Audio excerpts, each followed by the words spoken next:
bien, l'ingénieur en technique des bâtiments, c'est quelqu'un qui s'occupe de tout ce qui touche à l'énergétique dans le domaine du bâtiment ou de l'environnement du domaine bâti, comme on l'appelle. Alors, les axes d'apprentissage de la formation de cette formation en ingénieur en technique des bâtiments sont dans le domaine des systèmes techniques, c'est-à-dire qu'on va toucher un peu tout ce qui touche à la domotique, à des systèmes de représentation comme le BIM, ces fameuses représentations tridimensionnelles de bâtiments dans l'espace devant un ordinateur.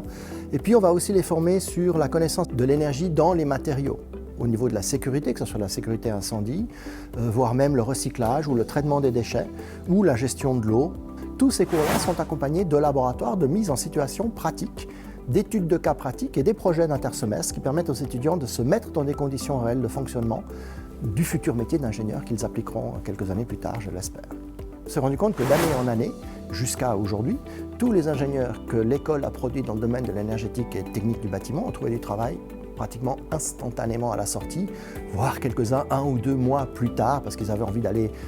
se perfectionner en anglais ou peut-être bêtement s'inscrire dans un master pour continuer leur étude.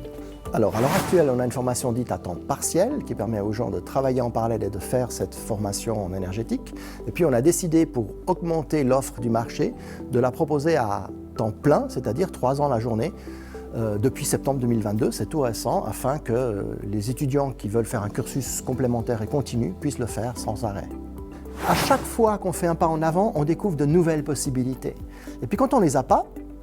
eh bien on en crée d'autres. Puis c'est ça qui est passionnant et c'est ça que j'aimerais bien transmettre à ces futurs étudiants en leur disant bien que